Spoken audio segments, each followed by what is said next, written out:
ನೋಡಿ, ನಾವು ಓಡಿಸೋ car, launch ಮಾಡೋ ರಾಕೆಟು, ಹೀಗೆ ಆಲ್ಮೋಸ್ಟ್ ಎಲ್ಲದರಲ್ಲೂ ಮೇಕ್ ಇನ್ ಇಂಡಿಯಾ ಅಂತ ಹೆಮ್ಮೆಯಿಂದ ಹೇಳ್ಕೊತೀವಿ.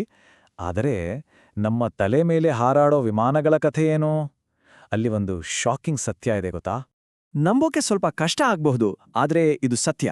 ನಮ್ಮ ದೇಶದ ಆಕಾಶದಲ್ಲಿ ಹಾರಾಡೋ ಪ್ರತಿ 100 ಪ್ಲೇನ್ ತಗೊಂಡ್ರೆ ಅದರಲ್ಲಿ 99 ಪ್ಲೇನ್ಗಳು ಫಾರಿನ್ ಮೇಡ್. ಅಂದ್ರೆ ನಮ್ಮ ಇಡೀ ಏವಿಯೇಷನ್ ಇಂಡಸ್ಟ್ರಿ ಬೇರೆ ದೇಶದವರ ರೆಕ್ಕೆಗಳ ಮೇಲೆ ನಿಂತಿದೆ ಅಂತಾಯ್ತು. ಇದು ದೊಡ್ಡ ಚಾಲೆಂಜ್ ಅಲ್ವಾ? ಆದ್ರೆ ಈಗ ಈ ಸನ್ನಿವೇಶ ಸಂಪೂರ್ಣವಾಗಿ ಬದಲಾಗೋ ಸಮಯ ಬಂದಿದೆ ಅಂತ ಅನ್ಸ್ತಾ ಇದೆ. ದಶಕಗಳಿಂದ ನಮ್ಮ ಆಕಾಶವನ್ನ ಆಳುತ್ತಿದ್ದ ಬೋಯಿಂಗ್ ಮತ್ತು ಏರ್ಬಸ್ಗೆ ಕಾಂಪಿಟಿಷನ್ ಕೊಡಕ್ಕೆ ಇಂಡಿಯಾ ರೆಡಿಯಾಗಿದೆಯಾ? ನಮ್ಮದೇ ರೆಕ್ಕೆಗಳಲ್ಲಿ ಹಾರೋ ಕನಸು ನಿಜ ಆಗುತ್ತಾ? ಈ ದೊಡ್ಡ ಬದಲಾವಣೆಗೆ ಕಾರಣ ಏನ್ ಗೊತ್ತಾ? ಒಂದು ಹಿಸ್ಟಾರಿಕ್ ಡೀಲ್. ಅದಾನಿ ಗ್ರೂಪ್ ಬ್ರೆಜಿಲ್ನ ಫೇಮಸ್ ವಿಮಾನ ತಯಾರಕ ಕಂಪನಿ ಎಂಬ್ರಾಯರ್ ಜೊತೆ ಪಾರ್ಟ್ನರ್ಶಿಪ್ ಮಾಡಿಕೊಂಡು ಭಾರತದಲ್ಲೇ ಕಮರ್ಷಿಯಲ್ ಜೆಟ್ಗಳನ್ನು ತಯಾರಿಸೋಕೆ ಮುಂದೆ ಬಂದಿದೆ. ನಿಜಕ್ಕೂ ಇದೊಂದು ಗೇಮ್ ಚೇಂಜಿಂಗ್ ಮೂವ್. ಇದೇನು ಸುಮ್ಮನೆ ಮಾತಲ್ಲ, ಇದೊಂದು ಅಫಿಷಿಯಲ್ ಅಗ್ರಿಮೆಂಟ್. ಅದಾನಿ ಮತ್ತು ಎಂಬ್ರಾಯರ್ ನಡುವೆ ಆಗಿರೋ ಈ MOU ಅಂದ್ರೆ ತಿಳುವಳಿಕಾ ಒಪ್ಪಂದ ಇಂಡಿಯನ್ ಏವಿಯೇಷನ್ನಲ್ಲಿ ಒಂದು ಹೊಸ ಚಾಪ್ಟರ್ ಶುರು ಮಾಡಕ್ಕೆ ಹಾಕಿರೋ ಒಂದು ಸ್ಟ್ರಾಂಗ್ ಫೌಂಡೇಶನ್. ಇಲ್ಲಿ ಒಂದು ವಿಷಯವನ್ನ ಗಮನಿಸಬೇಕು. ಇದು ಬರೀ ನಟ್ಟು ಬೋಲ್ಟ್ ಮಾಡೋ ಪ್ರಾಜೆಕ್ಟ್ ಅಲ್ಲ. ಬದಲಾಗಿ ವಿಮಾನದ ರೆಕ್ಕೆ, ಇಂಜಿನ್ ಹೀಗೆ ಎಲ್ಲ ಪಾರ್ಟ್ಸ್ಗಳನ್ನ ಒಂದೆಡೆ ತಂದು ಒಂದು ಫುಲ್ ಫ್ಲೆಜ್ಡ್ ವಿಮಾನವನ್ನೇ ಭಾರತದ ನೆಲದಲ್ಲಿ ರೆಡಿ ಮಾಡೋ ಒಂದು ದೊಡ್ಡ ಕನಸಿದು. ಹಾಗಿದ್ರೆ ಈ ಫೈನಲ್ ಅಸೆಂಬ್ಲಿ ಲೈನ್ ಅನ್ನೋದು ಸ್ವಲ್ಪ ಕಾಂಪ್ಲೆಕ್ಸ್ ಆಗಿ ಕೇಳಿಸ್ಬೋದು. ಸಿಂಪಲ್ ಆಗಿ ಹೇಳ್ತೀನಿ ಕೇಳಿ. ಒಂದು ಕಾರ್ ಫ್ಯಾಕ್ಟ್ರಿ ನೆನ್ಪು ಮಾಡ್ಕೊಳ್ಳಿ. ಇಂಜಿನ್ ಒಂದು ಕಡೆಯಿಂದ ಬರುತ್ತೆ, ಟೈರ್ ಇನ್ನೊಂದು ಕಡೆಯಿಂದ ಬರುತ್ತೆ ಅಲ್ವಾ? ಇದು ಎಲ್ಲವನ್ನು ಒಂದೇ ಕಡೆ ಜೋಡಿಸಿ ಒಂದು ಕಂಪ್ಲೀಟ್ ಕಾರ್ ಮಾಡಿ ಹೊರಗೆ ಕಳಿಸ್ತಾರಲ್ಲ, ಅದೇ ಅಸೆಂಬ್ಲಿ ಲೈನ್. ಸೇಮ್ ಕಾನ್ಸೆಪ್ಟ್ ಇನ್ಮುಂದೆ ಒಂದು ಪೂರ್ತಿ ವಿಮಾನ ನಮ್ಮ ದೇಶದಲ್ಲೇ ರೆಡಿಯಾಗಿ ಹೊರಬರಲಿದೆ. ಆದ್ರೆ ಇಲ್ಲಿ ಒಂದು ಇಂಟ್ರೆಸ್ಟಿಂಗ್ ಪ್ರಶ್ನೆ ಬರುತ್ತೆ. ವರ್ಲ್ಡಿನ ದೊಡ್ಡ ಕಂಪನಿಗಳಾದ ಬೋಯಿಂಗ್, ಏರ್ಬಸ್ ಎಲ್ಲರನ್ನೂ ಬಿಟ್ಟು ಅದಾನಿ ಗ್ರೂಪ್ ಯಾಕೆ 3ನೇ ದೊಡ್ಡ ಪ್ಲೇಯರ್ ಆದ ಎಂಬ್ರಾಯರ್ ಜೊತೆ ಕೈ ಜೋಡಿಸ್ತು? ಇದ್ರ ಹಿಂದೆ ಒಂದು ಸಖತ್ ಸ್ಮಾರ್ಟ್ ಸ್ಟ್ರಾಟಜಿ ಇದೆ. ಇಲ್ಲೇ ನೋಡಿ ಗೇಮ್ ಚೇಂಜ್ ಆಗೋದು.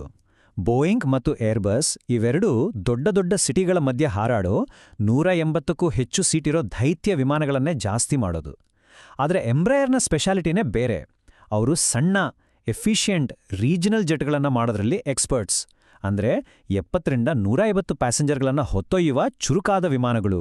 ಈ ಸ್ಟ್ರಾಟಜಿಯ ಅಸಲಿ ಮ್ಯಾಜಿಕ್ ಇರೋದೇ ಇಲ್ಲಿ. ಇದರ ಟಾರ್ಗೆಟ್ ಭಾರತದ ಟೈರ್ 2 ಸಿಟಿಗಳು. ಒಂದು ಉದಾಹರಣೆ ತಗೊಳ್ಳೋಣ.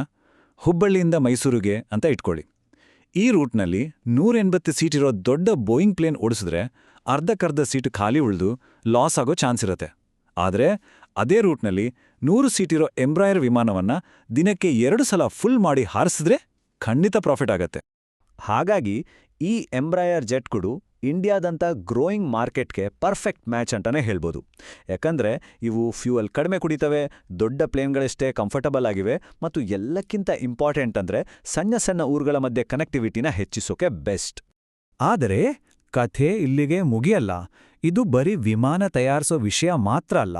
ಇದು ಅದಾನಿ ಗ್ರೂಪ್ ಪ್ಲಾನ್ ಮಾಡಿರೋ ಒಂದು ದೊಡ್ಡ ಪಿಕ್ಚರ್ನ ಒಂದು ಪೀಸ್ ಅಷ್ಟೇ. ಹಾಗಿದ್ರೆ ಆ ದೊಡ್ಡ ಪ್ಲಾನ್ ಏನು? ಅದಾನಿ ಸ್ಟ್ರಾಟಜಿಯ ಫಸ್ಟ್ ಸ್ಟೆಪ್ ಏರ್ಪೋರ್ಟ್ಸ್ಗಳ ಕಂಟ್ರೋಲ್. ಆಲ್ರೆಡಿ ಮುಂಬೈ, ಅಹಮದಾಬಾದ್ ಸೇರಿದಂತೆ ದೇಶದ ಮೇಜರ್ ಏರ್ಪೋರ್ಟ್ಸ್ಗಳನ್ನ ಅದಾನಿ ಗ್ರೂಪ್ ಮ್ಯಾನೇಜ್ ಮಾಡ್ತಿದೆ. ಅಂದ್ರೆ ಪ್ಲೇನ್ಗಳು ಲ್ಯಾಂಡ್ ಆಗೋ, ಟೇಕ್ ಆಫ್ ಆಗೋ ಜಾಗ ಅವರ ಕೈಯಲ್ಲಿದೆ. ಸೆಕೆಂಡ್ ಸ್ಟೆಪ್ ವಿಮಾನಗಳ ಗ್ಯಾರೇಜ್ ಅಂದ್ರೆ MRO, ಮೇಂಟೆನೆನ್ಸ್, ರಿಪೇರ್ ಮತ್ತು ಓವರ್ಹಾಲ್ ಸೆಂಟರ್ಗಳು. ವಿಮಾನಗಳಿಗೆ ಏನಾದರೂ ಪ್ರಾಬ್ಲಮ್ ಬಂದ್ರೆ ಅದನ್ನ ಸರಿಪಡಿಸೋ ದೊಡ್ಡ ದೊಡ್ಡ ಕಂಪನಿಗಳು ಕೂಡ ಈಗ ಅದಾನಿ ಕಂಟ್ರೋಲ್ನಲ್ಲೇ ಇವೆ. ಮತ್ತು ಈಗ ಥರ್ಡ್ ಸ್ಟೆಪ್ ವಿಮಾನಗಳನ್ನೇ ತಯಾರಿಸೋ ಮೂಲಕ ಈ ಇಡೀ ಚೇನ್ ಕಂಪ್ಲೀಟ್ ಆಗ್ತಿದೆ. ಬಿಸ್ನೆಸ್ ಜಗತ್ತಿನಲ್ಲಿ ಇದಕ್ಕೊಂದು ಸ್ಪೆಷಲ್ ಹೆಸರಿದೆ, ವರ್ಟಿಕಲ್ ಇಂಟಿಗ್ರೇಷನ್. ಅಂದ್ರೆ ಏರ್ಪೋರ್ಟ್ನಿಂದ ಶುರು ಮಾಡಿ ರಿಪೇರ್ ಸೆಂಟರ್ ಮತ್ತು ಈಗ ವಿಮಾನ ಮ್ಯಾನುಫ್ಯಾಕ್ಚರಿಂಗ್ ಯೂನಿಟ್ ತನಕ ಇಡೀ ಏವಿಯೇಷನ್ ಸಪ್ಲೈ ಚೈನ್ನ ತಮ್ಮ ಕಂಟ್ರೋಲ್ಗೆ ತಗೊಂಡು ಒಂದು ಸ್ವಾವಲಂಬಿ ಎಕೋಸಿಸ್ಟಮ್ ಅನ್ನೇ ಕಟ್ಟಲಾಗ್ತಿದೆ. ಸರಿ, ಇದೆಲ್ಲ ಅದಾನಿ ಗ್ರೂಪ್ನ ಬಿಸ್ನೆಸ್ ಸ್ಟ್ರಾಟಜಿ ಆಯಿತು. ಆದರೆ ಒಂದು ದೇಶವಾಗಿ ನಮಗೆ ಅಂದ್ರೆ ಭಾರತಕ್ಕೆ ಇದರಿಂದ ಏನ್ ಲಾಭ? ಇದು ಕೇವಲ ಒಂದು ಕಂಪನಿಯ ಪ್ರಾಫಿಟ್ನ ಕತೆ ಅಲ್ಲ. ಈ ಪ್ರಾಜೆಕ್ಟ್ನಿಂದ ದೇಶಕ್ಕೆ ಮುಖ್ಯವಾಗಿ 3 ದೊಡ್ಡ ಬೆನಿಫಿಟ್ಸ್ ಇವೆ. ಒಂದು, ಸಾವಿರಾರು ಜಾಬ್ಸ್ ಕ್ರಿಯೇಟ್ ಆಗುತ್ತೆ. 2, ಬೇರೆ ದೇಶಗಳಿಗೆ ವಿಮಾನಗಳನ್ನು ಎಕ್ಸ್ಪೋರ್ಟ್ ಮಾಡೋ ಅವಕಾಶ ಸಿಗುತ್ತೆ. ಮತ್ತು 3, ಏವಿಯೇಷನ್ ಸೆಕ್ಟರ್ನಲ್ಲಿ ನಾವು ಸೆಲ್ಫ್ ರಿಲಯಂಟ್ ಆಗ್ತೀವಿ. ಒಂದು ಕ್ಷಣ ಯೋಚನೆ ಮಾಡಿ. ಸಾವಿರಾರು ಕೋಟಿ ರೂಪಾಯಿ ಇನ್ವೆಸ್ಟ್ಮೆಂಟ್, ಇಂಜಿನಿಯರ್ಸ್ಗಳಿಗೆ ಹೈ ಸ್ಕಿಲ್ಡ್ ಜಾಬ್ಸ್ ಅಷ್ಟೇ ಅಲ್ಲ, ವಿಮಾನದ ಸೀಟು, ವೈರಿಂಗ್, ಕಿಟಕಿ ಅಂಥ ಸಣ್ಣ ಸಣ್ಣ ಪಾರ್ಟ್ಸ್ ಮಾಡೋ ನೂರಾರು MSMEಗಳಿಗೆ ಬಿಸ್ನೆಸ್ ಸಿಗುತ್ತೆ. ಅಷ್ಟೇನಾ, ಏಷ್ಯಾ, ಆಫ್ರಿಕಾದಂಥ ದೇಶಗಳಿಗೆ ಮೇಡ್ ಇನ್ ಇಂಡಿಯಾ ಪ್ಲೇನ್ಗಳನ್ನ ಎಕ್ಸ್ಪೋರ್ಟ್ ಮಾಡಿ ಇಂಡಿಯಾ ಒಂದು ಗ್ಲೋಬಲ್ ಹಬ್ ಆಗೋಕ್ಕೆ ದೊಡ್ಡ ಅವಕಾಶ ಇದು. ಹಾಗಿದ್ರೆ ಇದೆಲ್ಲದರ ಫೈನಲ್ ರಿಸಲ್ಟ್ ಏನಾಗಬಹುದು? ಫ್ಯೂಚರಲ್ಲಿ ನಮ್ಮ ಆಕಾಶ ಹೇಗಿರಲಿದೆ? ಒಂದು ವೇಳೆ ಈ ಅದಾನಿ ಎಂಬ್ರಾಯರ್ ಡೀಲ್ ಸಕ್ಸಸ್ ಆದ್ರೆ ಅದು ಒಂದು ಡೊಮಿನೋ ಎಫೆಕ್ಟನ್ನೇ ಕ್ರಿಯೇಟ್ ಮಾಡಬಹುದು. ನಾಳೆ ಬೋಯಿಂಗ್, ಏರ್ಬಸ್ ಕಂಪನಿಗಳೇ ನಮಗೂ ಜಾಗ ಕೊಡಿ, ಇಂಡಿಯಾದಲ್ಲೇ ಫ್ಯಾಕ್ಟ್ರಿ ಹಾಕ್ತೀವಿ ಅಂತ ಬಂದ್ರೂ ಆಶ್ಚರ್ಯ ಪಡಬೇಕಾಗಿಲ್ಲ. ಹಾಗಿದ್ರೆ ಎಲ್ಲಕ್ಕಿಂತ ಮುಖ್ಯವಾದ ಕೊನೆಯ ಪ್ರಶ್ನೆ, ಮೇಡ್ ಇನ್ ಇಂಡಿಯಾ ಅಂತ ಹೆಮ್ಮೆಯಿಂದ ಬರೆದಿರೋ ಒಂದು ಪ್ಯಾಸೆಂಜರ್ ಜೆಟ್ನಲ್ಲಿ ನಾವು ಕೂತು ಪ್ರಯಾಣಿಸೋ ಆ ದಿನ ಯಾವಾಗ ಬರುತ್ತೆ? ಆ ಕನಸು ನನಸಾಗುತ್ತಾ ಅಂತ ಕಾದ್ ನೋಡ್ಬೇಕಿದೆ.